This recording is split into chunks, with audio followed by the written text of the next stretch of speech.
જય દ્વારકાધીશ, હર હર મહાદેવ। તો અમે મારા મામાના ગામથી હવે નીકળી ગયા છીએ દ્વારકા ચાલીને। આ છે મારા માસીનો દીકરો દિલીપ, પાછળ તમે જોઈ રહ્યા છો, બધા આવી રહ્યા છે, આગળ પણ જઈ રહ્યા છે।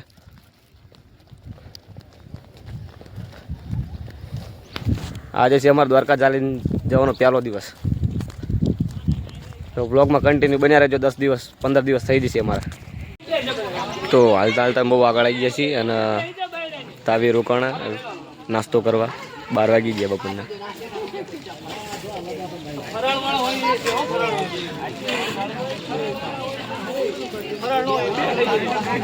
નાસ્તો કરી લેવી, કન્ટિન્યુ બન્યા રહેજો આગળ સુધી। તાવી ઉઠી ગયા છીએ અને હાલતા હાલતા ઘણા આગળ આવી ગયા છીએ। 20 કિલોમીટર કાપી નાખ્યું છે અમે। તો અહીંયા તમે જોઈએ કોઈ બધા માણા હાલ્યા આવે છે, હાલ્યા આવે છે।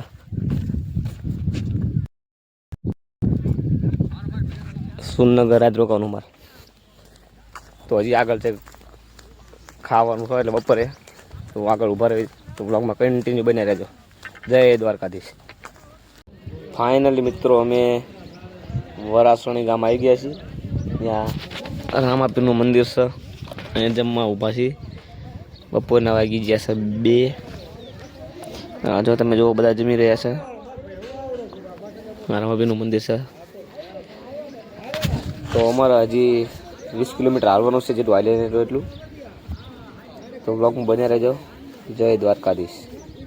મીરાબાઈ ના ઘેરે ગયા તમને ખબર છે કે નહીં? રાધે રાધે।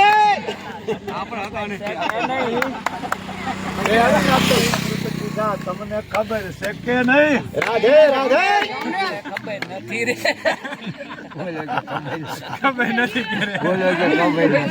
કે ભાઈ ભોકો આયા છે, ગરબા રમવાનું ચાલુ કરી નાખ્યો।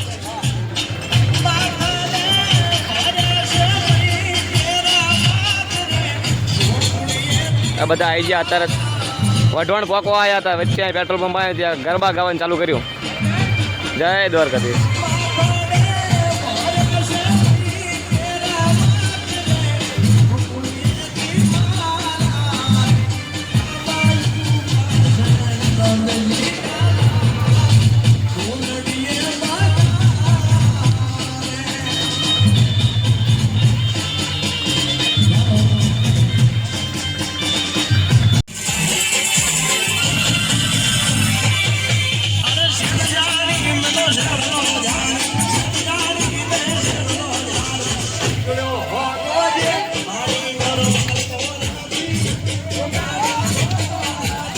તો ફાઇનલી મિત્રો આપણે સુનગરમાં એન્ટર થઈ જઈએ છીએ। આજે આપણે અહીંયા રાત રોકાવાનું છે, તો આ બ્લોગનો હું એન્ડ કરું છું।